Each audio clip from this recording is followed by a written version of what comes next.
نحمده ونصلي على رسوله الكريم اما بعد وقال الله تبارك وتعالى في القرآن المجيد والفرقان الحميد فأعوذ بالله من الشيطان الرجيم بسم الله الرحمن الرحيم وأنتم الأعلون إن كنتم مؤمنين صدق الله العظيم وقال النبي صلى الله عليه وسلم من تشبه بقوم فهو منهم او كما قال علیہ الصلوۃ والسلام۔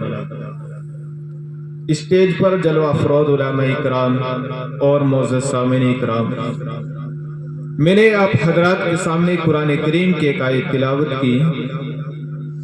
رب کائنات نے قرآن کریم کے اندر ارشاد فرمایا کہ تم ہی سر بلند رہو گے اگر تم پکے سچے مومن ہو۔ اللہ کا یہ ارشاد ہماری پوری تاریخ کا اسی کے اندر ہماری جو ہے ترقی کا راز مضمر ہے۔ جب تک ہمارا تعلق اللہ سے قائم رہا تو ہم عزت کے زندگی گزارتے رہے، جب بھی ہمارا تعلق اللہ سے کمزور پڑا ہم ذلیل ہونا شروع ہو گئے۔ آج پوری دنیا ہمارے لیے وحشت و بربریت کی عام جگہ بنی ہوئی ہے۔ ایک زمانہ تھا، ایک وقت تھا کہ ہمیں دنیا کی ہر چیز سونپی گئی تھی، جب ہم قدم بڑھاتے تھے بڑھتے چلے جایا کرتے تھے۔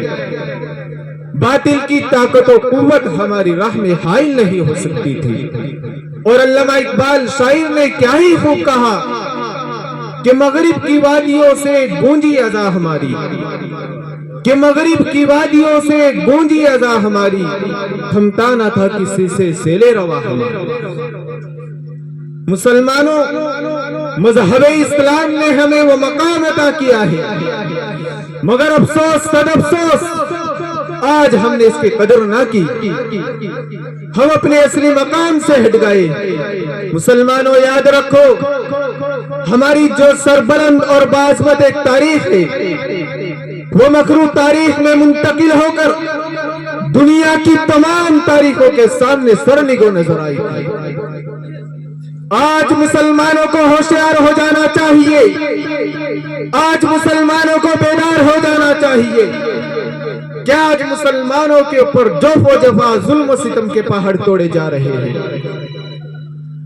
مسلمانوں کو شکنجوں میں دبانے کی کوششیں کی جا رہی ہے۔ آج نہ ہماری مدارس محفوظ، نہ ہماری مساجد محفوظ، نہ ہماری ماں اور بہنوں کی عزت محفوظ ہے، اور جب مسلمانوں کے اوپر ظلم و ستم کے پہاڑ توڑے جاتے ہیں، ہمارے مددگار، ہمارے اکابر علماء اکرام ہمارے مددگار جب بنتے ہیں تو انہیں بھی اٹھا کر جیلوں کے اندر ڈال دیا جاتا ہے۔ آپ نے بھی دیکھا مفتی سلمان اظہری کو اٹھایا جیل میں ڈال دیا گیا، کس بنیاد پر؟ کہ اس مفتی سلمان صاحب نے اشعار کے اندر ایک کتے لفظ کا استعمال کیا۔ کیا اس بنیاد پر؟ یا اس بنیاد پر وہ عالم دین بریلی فرقے سے تعلق رکھتے تھے؟ کیا اس بنیاد پر ابھی مفتی عبدالسمیع صاحب کو جیل کے اندر ڈال دیا گیا؟ کس بنیاد پر؟ کہ علماء دیوبند ہیں؟ مولانا جرجیس کو گرفتار کیا گیا کس بنیاد پر؟ کہ اہل حدیث ہے؟ نہیں۔ اگر کسی بنیاد پر ان حضرات کو گرفتار کیا گیا تھا تو اس کی وجہ یہی ہے کہ وہ مسلمان تھے، داڑھی ٹوپی والے تھے۔ مسلمانوں، ہمیں پوری دنیا مسلمان ماننے کے لیے تیار ہے، لیکن افسوس اس بات پر ہوتا ہے کہ مسلمان اپنے آپ کو مسلمان نہیں مانتا۔ آخرکار یہ حالات کیوں ہے؟ اللہ نے تو قرآن کے اندر کہہ دیا تم سربلند رہو گے۔ میرے مسلمان بھائیو، حقیقت یہ ہے کہ آج مسلمان نہ رہا۔ ہم نے مذہب اسلام کے اصولوں کو توڑ کر، اسلام کے قوانین کو توڑ کر ہم اپنے آپ کو مسلمان پیش کرتے ہیں۔ حقیقت یہ ہے کہ ہم نے رب کائنات کی شریعت سے بغاوت کر لی ہے، محمد الرسول اللہ صلی اللہ علیہ وسلم کے دامن مقدس کو ترک کر دیا ہے۔ آخرکار میں تم سے پوچھنا یہ چاہتا ہوں،